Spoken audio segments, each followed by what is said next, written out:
शंकर हृदय निवासिनी पार्वती परमेश्वरी शंकर हृदय निवासिनी पार्वती परमेश्वरी।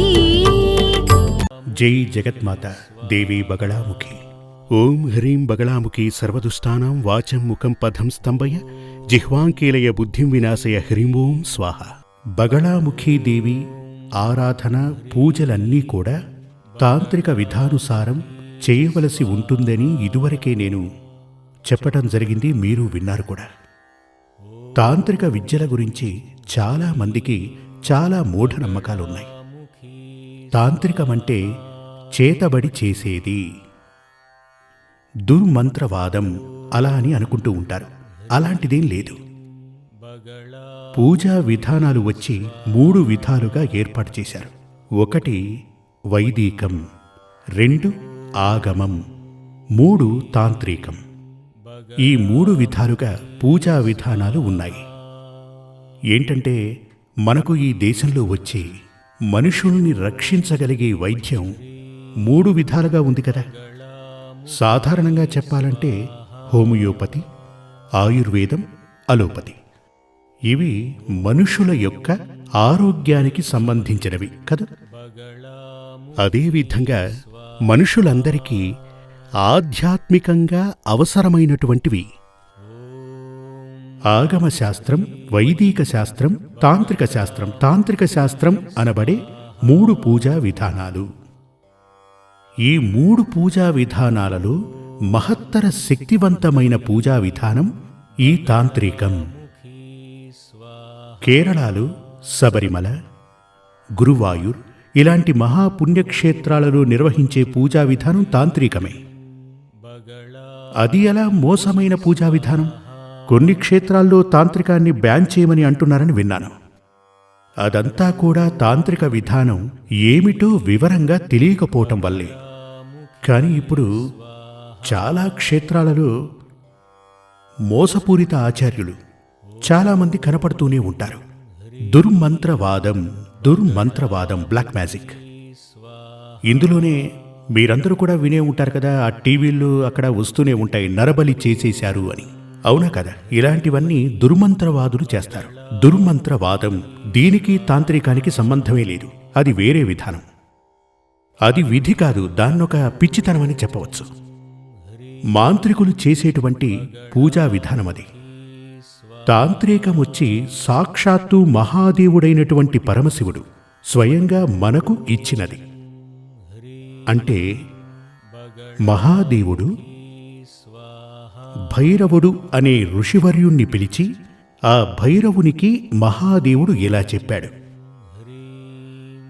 ఆ భైరవునికి మహాదేవుడు చెప్పాడట, భూమి యందు మనుషులు సంతోషంగా బ్రతకాలి, వారికి ఆపదలు వచ్చినప్పుడు ఆ ఆపదల నుంచి మనం వారిని కాపాడాలి, అందుకుగాను దేవలోకానికి పైనున్నటువంటి దేవీ లోకమునందు దేవతల్ని ఆవాహన చేసుకుని భూమి యందు ప్రతిష్ఠించి ఆరాధన చెయ్యాలి। దానికి ఓ పూజా విధానాన్ని నువ్వు లిఖించవలసి ఉంటుంది, అందుకు మంత్రాలను రచించవలసి ఉంటుంది। ఆ పూజలు మంత్రాలు కూడా 2 విధాలుగా ఉండాలి। 1 దైవ సంతృప్తికి, దైవ చైతన్యానికి అంటే పవర్కి, మరొకటి మనుషుల్ని ఆపదల నుంచి కాపాడటానికి। ఈ విధంగా మహాదేవుడు ఉపదేశించిన ప్రకారం, ఆదేశించిన ప్రకారం లిఖించబడినది। దాని ప్రకారం భైరవుడు అనే ఋషి లిఖించి గ్రంథస్థం చేసినదే తాంత్రిక పూజ। చూసారా? దుర్మంత్రవాదులు నీచ శక్తి కోసం లిఖించబడినది కాదు, మనకు వేదాలు ప్రసాదించినది మహాదేవుడే। వేదదాయకుడు ఎవరు అంటే విష్ణువు కాదు, బ్రహ్మ కాదు, మహాశివుడు। త్రిమూర్తుల యందు మొదటివాడైన శివుడు, మహాదేవుడు అంటే శివుడు, కైలాసనాథుడు, పార్వతీ వల్లభుడు। ఈ చతుర్వేదాలను మనకందించినవాడు మహాదేవుడే। మహాదేవుడు ఏం చెప్తాడంటే కలియుగం అంతమయ్యేలోపు ధర్మం క్షీణిస్తుంది, అధర్మం తల ఎత్తుకుని తిరుగుతుంది అని చెప్పాడు. మానవులు చాలా అశాంతితో బాధపడతారు. అడ్డంకులు ఏర్పడతాయి, కష్టనష్టాలు ఏర్పడతాయి. మనిషికి ప్రశాంతతే ఉండదు. ప్రశాంతత లభించాలి అంటే, కలి కోపాన్ని కంట్రోల్ చెయ్యాలి అంటే ఈ భూమి మీద దేవతలు నివసించాలి. ఇదివరకు ఈ భూమి యొక్క సంరక్షణ భారాన్ని దేవుళ్లే నిర్వర్తించేవారు, ఇంద్రాది దేవతలు. భూమి సంరక్షకుడు ఎవరు అంటే ఇంద్రుడే. కాని ఈ కలియుగంలో వైదిక యాగాల మంత్రాల ప్రసక్తి లేనే లేదు. ఇప్పుడు చూడండి, ఈ వైదిక యాగాలు ఎక్కడ జరుగుతున్నాయి? చాలా అరుదు కదా. అంటే వివరంగా చెప్పాలంటే ఇంద్రుడు, అగ్ని, వాయువు, వరుణుడు ఇలా ఉన్నటువంటి దైవలోక దేవుళ్ళు, వారిలో ముఖ్యుడు దేవేంద్రుడు, అతనే ఇంద్రుడు. వీరికి ఎటువంటి క్షేత్రాలు భూమి మీద లేవు. వీరిని ఎవరూ ఆరాధించడం లేదు. చాలా అరుదుగా కొన్ని కాలాలలో యాగాలు అవి నడుస్తూ ఉంటాయి. అవి మన దేశంలో ఎక్కడ జరుగుతున్నాయో నాకు తెలియదు. కేరళలో చాలా అరుదుగా ఇటువంటి యాగాలు, వైదిక యాగాలు జరుగుతుంటాయట. ముఖ్యంగా కలియుగంలో వైదిక యాగాలకు బదులు, అంటే వేదాలు అని చెప్పబడే దైవాలకు బదులు, అంటే దేవుళ్ల కన్నా దేవతలకే ప్రశస్తి ఎక్కువ, ముఖ్యత్వం. ఎందుకు అంటే కలియుగంలో మనుషుల్ని కాపాడటానికి దేవతలు కావాలి. ఆ దేవతల్ని ఎలా ఆరాధించాలి? ఆ దేవతల్ని ఆరాధించే మనుషులకొచ్చే దోషాల నుంచి అతన్ని ఎలా బయటకు తీసుకురావాలి? అందుకు ఏర్పరిచిన విధి విధానాలే తాంత్రిక పూజలు. మీకొక పెను ప్రమాదం రాబోతోంది అని అనుకోండి జాతకం ప్రకారం. ఇప్పుడు ఇక్కడో తర్కం ఉంది. అప్పుడు ఆ భైరవ ఋషి మహాదేవుని ఇలా అడిగారు, అయ్యా మహాదేవ పరమశివ, జనానికి ప్రమాదాలు పొంచినప్పుడు అందులోంచి వారిని రక్షించటానికి ఈ శాస్త్రం, దానిని తాంత్రిక విధి విధానంలో లిఖించమని చెప్పారు. చేస్తున్నాను. కాని ఆపద రాబోతుందని ఎలా కనుగొంటారు? అది మాత్రమే కాదు, ఏ ఆపదకు ఎలాంటి పూజ చెయ్యాలని ఎలా తెలుస్తుంది? అలా అని శివుణ్ణి అడిగారట. వ్యాధేంటో తెలిస్తేనే కదా వైద్యం చేయగలం కదా. ఆ వ్యాధి ఏమిటి అది తెలిస్తేనే కదా దానికి మందులేసుకోగలం. అలా చేస్తేనే కదా మనకు వ్యాధి నయమవుతుంది. అందుకొరకే మహాదేవుడు జ్యోతిష్యాన్ని ప్రసాదించారు. అర్థమైందా? మనకు మార్గం చూపించిన మహాదేవుడు మాతృతుల్యుడు, కరుణామూర్తి. ప్రేమే శివం అంటారు. ప్రేమ శివం కాదు, త్యాగమే శివం. శివుడే గనక కోరుకుంటే సకల ఆభరణాలు ధరించి చాలా గంభీరంగా 1000 మంది ఇంద్రులకు సమానంగా జీవించగలరు. కాని ఆయనకు ఏమీ వద్దు. ఓ ఏనుగు చర్మం ధరించి విభూతి పూసుకుని నాకిది చాలు అలా ఉంటారు, అన్నింటినీ త్యాగం చేసి త్యజించి.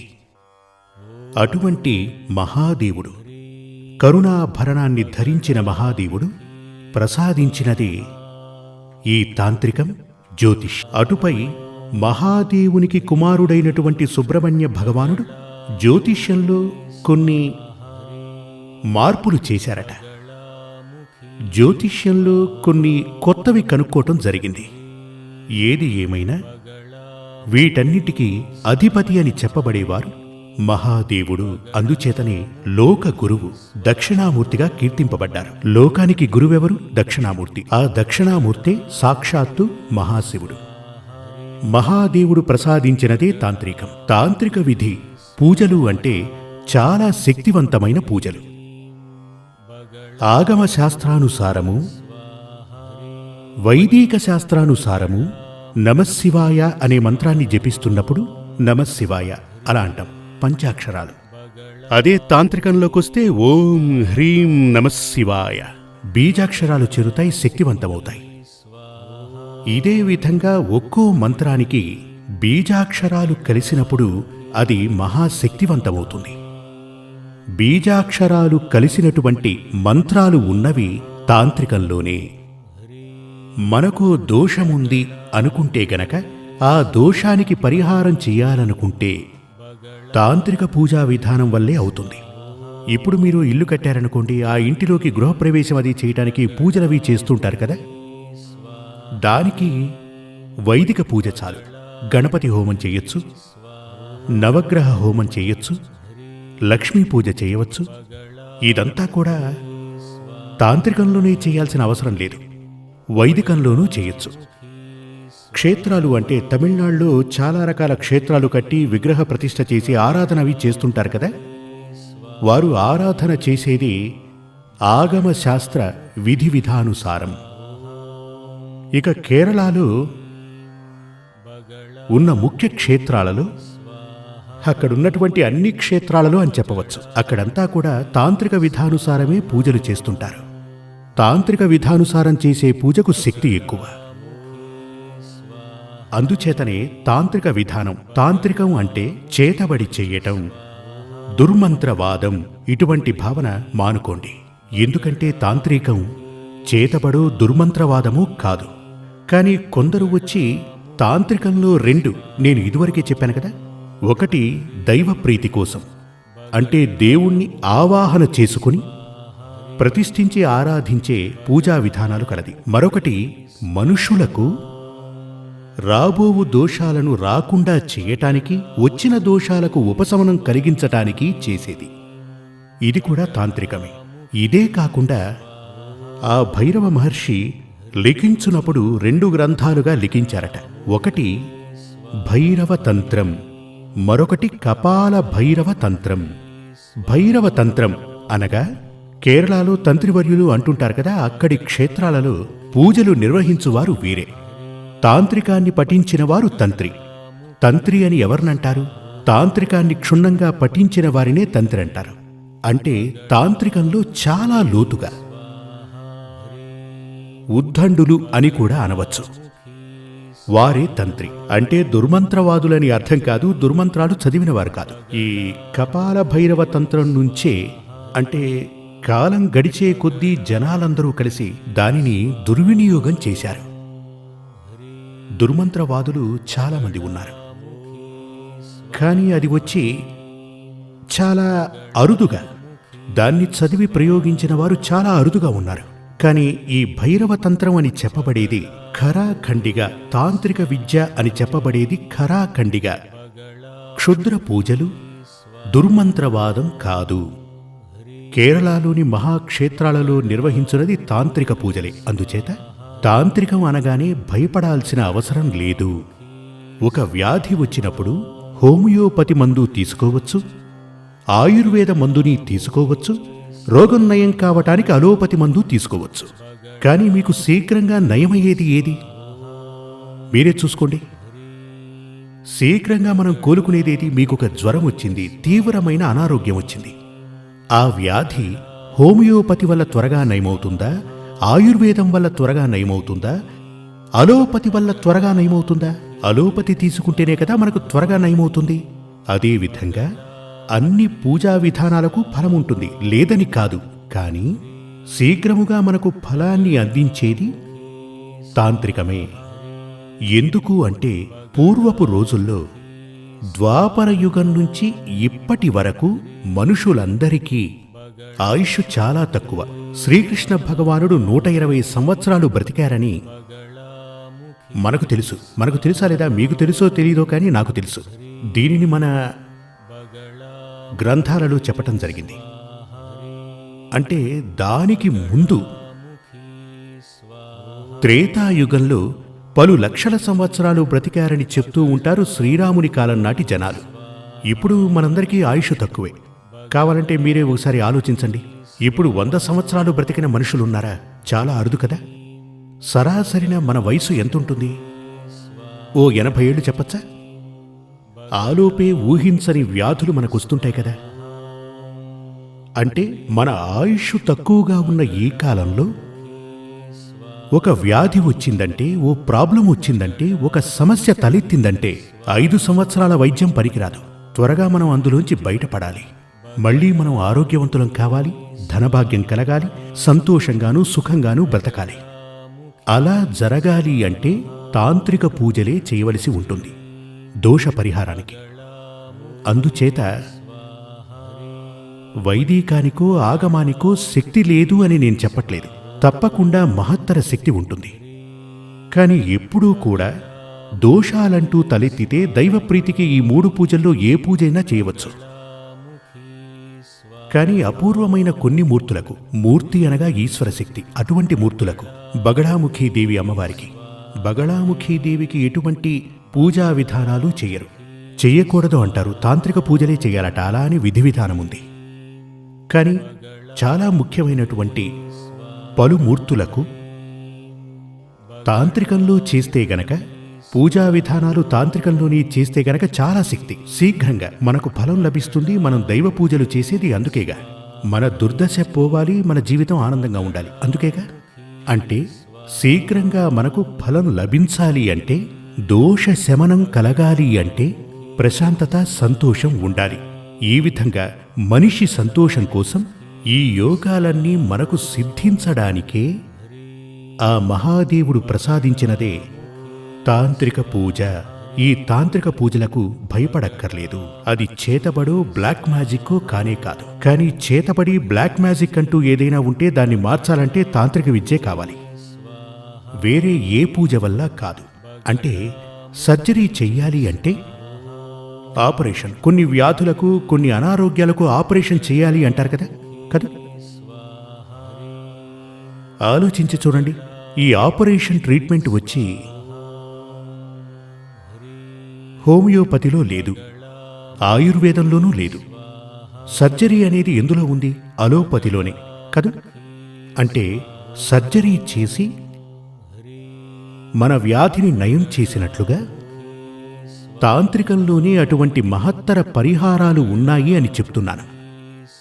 జై జగన్మాత దేవి బగళాముఖి సమస్త భక్తానాం సర్వాభీష్టం సాధయ సాధయ హ్రీం ఓం. శ్రీ సూర్యమంగళం అద్వైత వేద విద్యాపీఠంలో తాంత్రిక పూజల్లో సిద్ధహస్తులైన ఎందరో ఆచార్యులు అమావాస్య, పౌర్ణమి రోజుల్లో ప్రత్యేక యాగాలు నిర్వహిస్తారు. ఈ యాగాల్లో పాల్గొనడం ద్వారా తల్లి శ్రీ బగళాముఖీదేవి అనుగ్రహం వల్ల సర్వదోషాలూ పోయి సకల సౌభాగ్యాలు మనకు కలుగుతాయి. శ్రీ సూర్యమంగళం అద్వైత వేద విద్యాపీఠం జ్యోతిష్యం, ప్రశ్నలు, వాస్తు, తాంత్రిక పూజలు మరియు వేదయాగాలు నిర్వహిస్తారు. సంప్రదించవలసిన నంబర్ 7305442299 7305442299. చెన్నై, కోయంబత్తూర్, బెంగళూరు, హైదరాబాద్, విజయవాడ, ఢిల్లీ, ముంబై, తిరునల్వేలి, టెక్సాస్.